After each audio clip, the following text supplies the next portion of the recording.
അടുത്ത കാലത്ത് എഴുതിയ മാഞ്ഞുപോയ ശംഖുമുദ്ര എന്ന എൻ്റെ പുസ്തകത്തിൽ പ്രധാനമായിട്ട് പ്രതിപാദിക്കുന്നത് ഈ രാജഭരണത്തിൻ്റെ അന്ത്യത്തെപ്പറ്റിയും അതുപോലെ തിരുവിതാംകൂറിൻ്റെ തിരോധാനത്തെ പറ്റിയുമാണ്.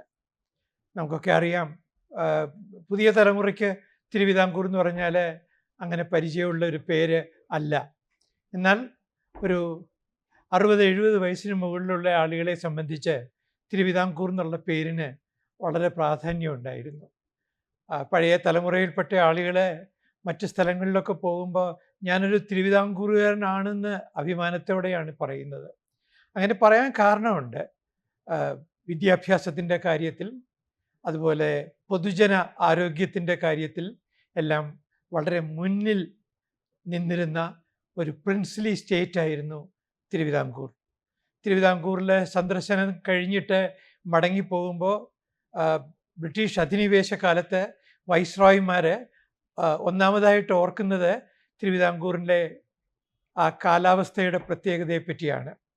അതുപോലെ തന്നെ ഹൈ റേഞ്ചസിലെ അല്ലെങ്കിൽ മലമ്പ്രദേശങ്ങളിലെ പ്രകൃതി മനോഹരമായ ഗ്രാമങ്ങളെപ്പറ്റിയും അവർ പറയുമായിരുന്നു. ഏഷ്യയിലെ സ്വിറ്റ്സർലൻഡ് അല്ലെങ്കിൽ ഇന്ത്യയിലെ സ്വിറ്റ്സർലൻഡ് എന്നൊക്കെ അവർ അന്നത്തെ മൂന്നാറിനെ കുറിച്ച് വിശേഷിപ്പിക്കാറുണ്ടായിരുന്നു. അങ്ങനെയുള്ള തിരുവിതാംകൂർ എന്ന പ്രിൻസ്ലി സ്റ്റേറ്റിൻ്റെ അവസാന കാലത്ത് നടന്നതും എന്നാൽ അധികം ആളുകൾക്ക് അറിയാത്തതുമായ ചില കാര്യങ്ങൾ ഏറ്റവും സംയമനം പാലിച്ചുകൊണ്ട് പ്രതിപാദിക്കാമെന്ന് വിചാരിച്ചു. എനിക്ക് ഒരു വായനക്കാരെ ആകർഷിക്കാൻ വേണ്ടിയിട്ടുള്ള അത്യാവശ്യം ചെപ്പിടി വിദ്യകളൊക്കെ കാണിക്കാനതിനെപ്പറ്റി ഞാൻ ഒരിക്കലും ആലോചിച്ചില്ല.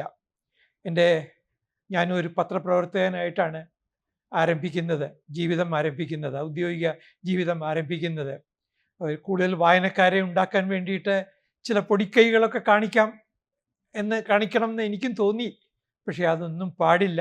ഏറ്റവും സത്യസന്ധമായി, ഏറ്റവും നിർമ്മമനായിട്ട് വേണം ഈ പുസ്തകം എഴുതേണ്ടതെന്ന് എന്നോട് എൻ്റെ അന്ധകരണം മന്ത്രിച്ചുകൊണ്ടിരുന്നു. അങ്ങനെയാണ് ഞാൻ ഈ പുസ്തകത്തിലേക്ക് വന്നത്. ഈ പുസ്തകത്തിൽ ഞാൻ പ്രധാനമായി പറയുന്നത് ഈ ഇന്ത്യൻ യൂണിയനിലേക്ക് ലയിക്കുന്നതിന് തിരുവിതാംകൂറിൻ്റെ ഭാഗത്ത് നിന്ന് ഒരു പ്രതിരോധം ഉണ്ടായി.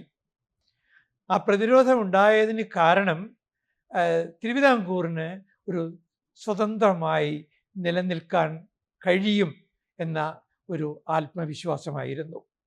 അതുകൊണ്ട് അവസാനത്തെ രാജാവായ ചിത്ര തിരുനാൾ ബാലരാമവർമ്മ ഒരു ട്രാവൻകൂർ റേഡിയോയിലെ ഒരു പ്രഭാഷണത്തിലൂടെ അദ്ദേഹം ഇന്ത്യക്ക് സ്വാതന്ത്ര്യം ലഭിക്കുന്നതോടെ തിരുവിതാംകൂറും ഒരു സ്വതന്ത്ര രാഷ്ട്രമാകുമെന്ന് പറഞ്ഞു. ഓർക്കണം, ആഭ്യന്തര സ്വയംഭരണം എന്നല്ല അദ്ദേഹം പറഞ്ഞത്, മറിച്ച് തിരുവിതാംകൂർ ഒരു സ്വതന്ത്ര രാഷ്ട്രമായി മാറും എന്നാണ് പറഞ്ഞത്. മൈ ബിലവഡ് പീപ്പിൾ എന്ന് വളരെ നാടകീയമായിട്ടാണ് ആ റേഡിയോയിൽ അദ്ദേഹം അഡ്രസ്സ് ചെയ്തത്. അവസാനം അദ്ദേഹം ഇങ്ങനെ പറഞ്ഞിട്ടാണ് അവസാനിപ്പിക്കുന്നത്. ആ റേഡിയോ പ്രഭാഷണത്തിൻ്റെ റെക്കോർഡ് ചെയ്ത ആ സ്പൂള് ഇപ്പോഴും അവിടെ സൂക്ഷിച്ചു വെച്ചിട്ടുണ്ട്, നഷ്ടപ്പെട്ടിട്ടില്ല. പക്ഷേ ഇങ്ങനെയൊരു സംഭവം ഉണ്ടായില്ല എന്നും ഞങ്ങൾ ഈ പറഞ്ഞതുപോലെ ഒരു ആഭ്യന്തര സ്വയംഭരണത്തിന് വേണ്ടി ആണ് വാദിച്ചത് എന്നും എല്ലാം പിന്നീട് പ്രചരിപ്പിക്കപ്പെട്ടു. എന്ന് മാത്രവുമല്ല, ഇങ്ങനെയൊരു സ്വതന്ത്ര തിരുവിതാംകൂർ വാദത്തിന് കാരണക്കാരൻ അന്നത്തെ ദിവാനായിരുന്ന CP രാമസ്വാമി അയ്യരാണെന്നും പ്രചരിപ്പിക്കപ്പെട്ടു. അപ്പോൾ അത് നിഷേധിച്ചുകൊണ്ട് ചരിത്രകാരനായ A. ശ്രീധരമേനോൻ പ്രൗഢമായൊരു പുസ്തകം എഴുതി. ഇംഗ്ലീഷിലെഴുതി. പിന്നെ അദ്ദേഹത്തിൻ്റെ പുസ്തകത്തിൻ്റെ മലയാള പരിഭാഷയും അദ്ദേഹം തന്നെ തയ്യാറാക്കി. Triumph and tragedy of Travancore എന്നാണ് ആ പ്രശസ്തമായ പുസ്തകത്തിൻ്റെ പേര്.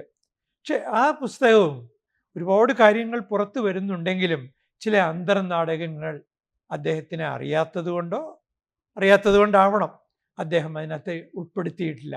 അപ്പോൾ ആ നാടകങ്ങളെക്കുറിച്ച് സൂചിപ്പിക്കണം എന്ന് എനിക്ക് തോന്നി. അതും ഞാൻ ഈ പുസ്തകത്തിൽ മാഞ്ഞുപോയ ശംഖുമുദ്രയിൽ പറയുന്നുണ്ട്. ഞാൻ ഈ മാഞ്ഞുപോയ ശംഖുമുദ്ര എന്നുള്ള പേര് കൊടുക്കുന്നത് തന്നെ വളരെ ആലോചിച്ചിട്ടാണ്. തിരുവിതാംകൂറിൻ്റെ റോയൽ എംബ്ലം ആയിരുന്നു ശംഖുമുദ്ര.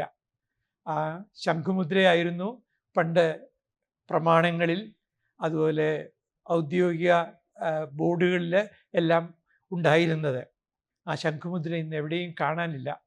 പക്ഷെ ആ ശംഖുമുദ്രയ്ക്ക് അന്നത്തെ ഒരു നൂറ്റാണ്ടുകളോളം കാലം അത് ജനങ്ങൾ ആ ശംഖുമുദ്രയെ എത്ര കണ്ട് ഭയഭക്തിയോടു കൂടിയാണ് കണ്ടിരുന്നത് എന്നും ഞാൻ ഈ പുസ്തകത്തിൽ പരാമർശിക്കുന്നുണ്ട്.